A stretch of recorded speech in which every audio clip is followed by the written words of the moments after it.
What's up, everybody? Man, it's your boy, Mr. Duga, coming at y'all with another video, man. Woo-hoo! Yes, baby.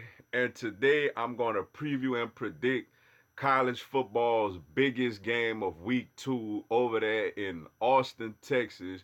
You will have the number 6 ranked LSU Tigers going on the road to take on the number 10 ranked Texas Longhorns, yo, in a big time Louisiana Texas state border showdown, yo. I am so pumped for this game. I cannot wait for this game. I'm very excited. I know it's gonna be a great atmosphere over there in Texas, man.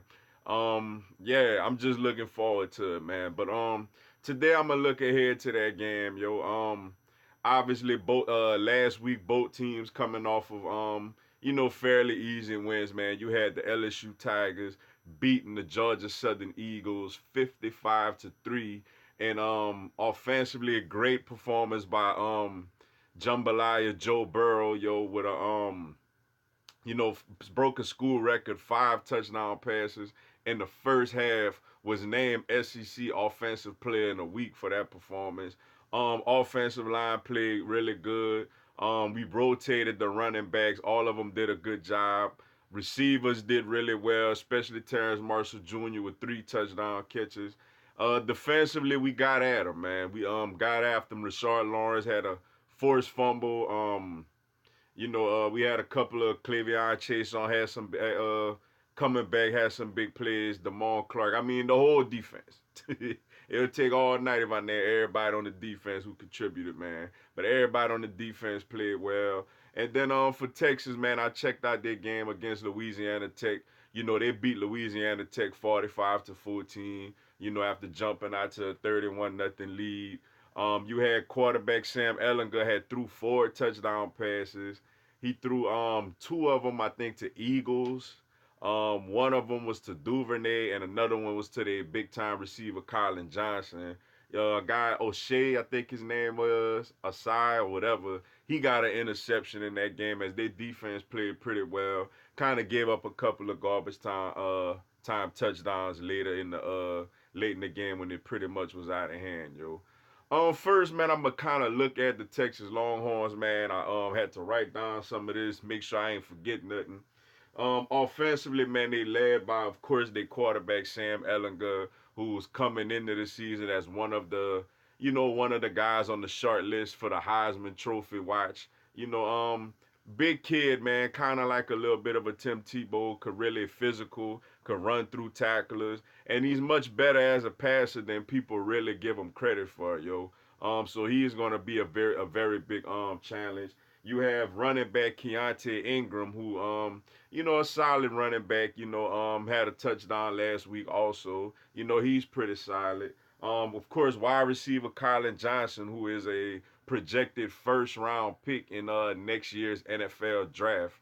Really big receiver. Kind of looks a little bit like Calvin Johnson out there. Really tall, rangy receiver, great ball skills, man. Probably gonna be by far the tallest receiver we face all season. So he presents a unique challenge. They have the other wide receiver, Devin Duvernay, who not only caught a touchdown pass, but he's also really key in the Longhorns return game. So we're gonna have to really keep an eye on him.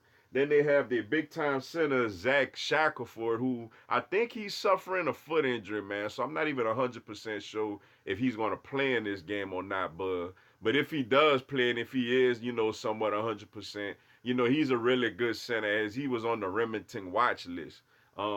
Defensively, they got the defensive line. They got Taquan Graham, and they also got Malcolm Roach. 2 solid defensive linemen. And in the secondary, a secondary that gave up a lot of big plays last year, but is expected to be improved, and did pretty decent against Louisiana Tech. They led by the 2 safeties, Caden Stearns and Brandon Jones. So we gonna see how they do. And then they got a really good kicker also, man, and Cameron Dicker. He could really kick the football, and in a game like this that you expect to be close, Really having really good place kickers, can be the difference in a win or a loss. Like us last year, with the game at Auburn, with us, Cole Tracy coming down, hitting that clutch field goal on the road, Joe. A couple of keys I noticed about Texas, man. They having some injury issues, yo. The offensive line, I mentioned Zach Shackelford. He's been battling, I think, a foot injury. They've had to play some young guys on that offensive line, man. And with LSU's defensive front, that's not really a good sign for them, yo. Another issue they having is they having issues with health besides Keontae Ingram, who is they best running back. They have injuries also. I think one of the other little young running backs got a serious injury against La Tech, where I see now they having to use like linebackers to be like they third string running backs and stuff like that. So they very thin at running back. Couple of positives. Then they wide receivers. We mentioned Duvernay, we mentioned Colin Johnson, but they have some skill. Just like LSU, they have some real skillful wide receivers to give Ellinger, room to make passes, man. And of course, man, they quarterback time Sam Ellinger, man, who is just the head of that snake. The guy you got to key on, the guy you got to slow down. Really, if you want to slow down this Texas offensive attack, and they are banged up, like I mentioned in the backfield, but they do run Ellinger a lot. So, we're going to have to go out there, probably spy on them or get real pressure and try to get to them, especially with them dealing with the offensive line issues that they're having, yo. And as far as with LSU, man, offensively, man, obviously everyone is excited, including myself, with the new spread offense that Joe Brady has came along and worked with Steve Ensminger on. We was hurry up basically the whole time. Spread, hurry up. It was very efficient. Jambalaya Joe was 23 for 27. With 5 touchdowns, no picks. And not only was he efficient, but he went through his progressions really quick. Like he looked for receivers. If they wouldn't open, he checked it down to the running backs, who are also doing a really good job right now of catching the football. The offensive line, even though Georgia Southern isn't a great D line, they handled their business, man. They gave Jambalaya Joe time to go through his progressions and look down the field. It's a veteran group, so you would expect that.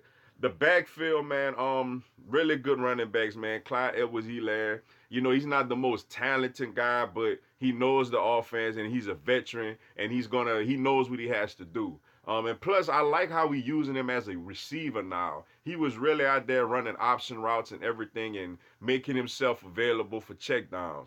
Of course, we got other talent, the two talented freshmen in Davis Price and John Emery Jr., who also got a little play, who you expecting to be real contributors not only in this game but during the season. Wide receiving core is extremely deep, man. When you got Justin Jefferson, Terrence Marshall, Jamar Chase, the young guys like the Trey Palmers and all those guys, man. Derek Dillons. It's a very deep wide receiving core also. And something new to the offense that we haven't seen in a long time is we're throwing the ball to the tight end. Thaddeus Moss, the son of Hall of Fame receiver Randy Moss, was a very big threat in the Georgia Southern game. I like how he gets down the field vertically with his big body and catches the football. Defensively, man, with while great as the offense was and everybody being excited about the offense, man, this defense looks ferocious, yo. When you look at, Tyler Shelvin was an absolute animal on that defensive line. To go along with Rashard Lawrence. You got the freshman Iker playing behind him. Clevion Chason rushing the passer. Also linebacker. This linebacking core is probably the deepest linebacking core we had in a while.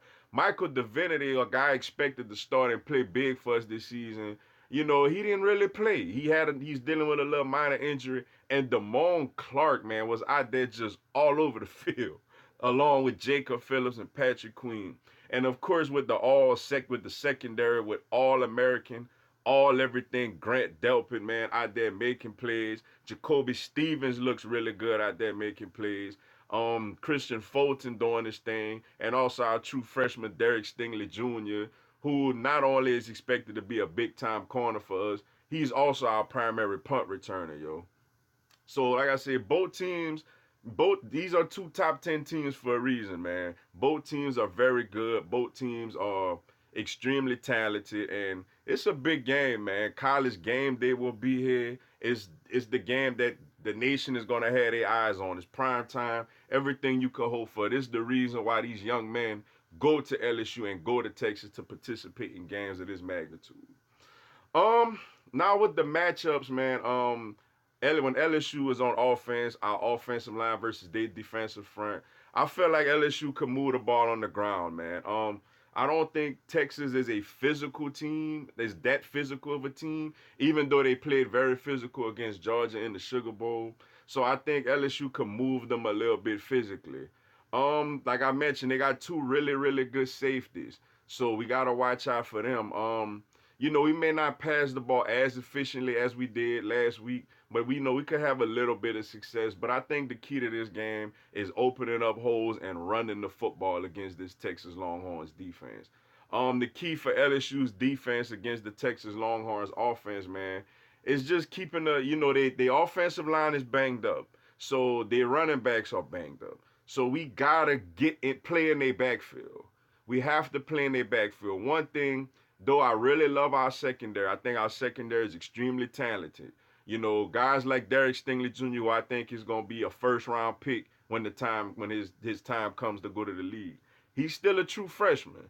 Those receivers for Texas are very, very good, yo. So, I don't want us to necessarily play too much man to man, one on one coverage down the field with them. I want to make Ellinger play faster than he wants to play. So I feel like the key for LSU is playing in Texas backfield, stuffing the run, keeping Ellinger in the pocket, getting after him, putting pressure on him, not allowing him, what I'm saying, to make accurate throws down the field or to really run through and make big plays on us, yo. Um, yeah, another thing I found out today, man, which I think is going to motivate LSU a little bit is I heard that the Longhorns will be wearing some DBU shirts Saturday before the game, which I don't know what they're trying to prove. I mean, granted, Texas had some great DBs come out of there. Most notably Earl Thomas, but you ain't DBU compared to LSU, man. I mean, come on now. I respect Texas history. I respect the things they've done, but Texas isn't DBU, man. So I don't know what's the deal with that. Um, this game is so big. Not only is a top 10 matchup, this game is huge for recruiting because Tom Herman is doing a very good job bringing back this Longhorns program. And a lot of LSU's big recruits that we get is in that Texas area. So you want to show these recruits, and especially these Texas recruits, that LSU is still above Texas when it comes to a program, and the no way better to show that than to go on the field and beat them on the field in their stadium, yo. So that's another reason this is such a huge, huge football game, man. I have a lot of respect for Texas, man. I think Texas can. I don't think they beat Oklahoma, but I think they could push Oklahoma for the Big 12 once again. Um, I know it's on the road. I know it's a hostile environment. I know that place is going to be jumping. I know at times we're going to go through adversity in this game and we're going to be uncomfortable. You know what I'm saying? But I like LSU to win this football game, man. I think LSU goes on the road. I think LSU gets it done. I think LSU wins this game by a score of, I'm gonna say 34-24. LSU wins this game, man. I think LSU will put up points on this team. I think Texas will be able to move the ball in the air on us a little more than we would like. So, I think they're gonna put up some points, but I think LSU, outscores them and hangs on for a 10-point win, big win on the road. I like LSU in this game, 34-24 over Texas, yo. But with that being said, man, that's all I got for y'all today. Appreciate y'all checking out the video. Go and subscribe to my YouTube channel, man. I'm going to have LSU and NCAA content, man, throughout the year. Also, on Tuesday at 6 p.m. Eastern, 5 p.m. Central, 3 p.m. Pacific, I will do a live Q&A, man, when you could come on there, ask me anything. I'll answer your questions and also shout you out, yo. Y'all have a blessed one. Go Tigers. It's on Saturday, baby.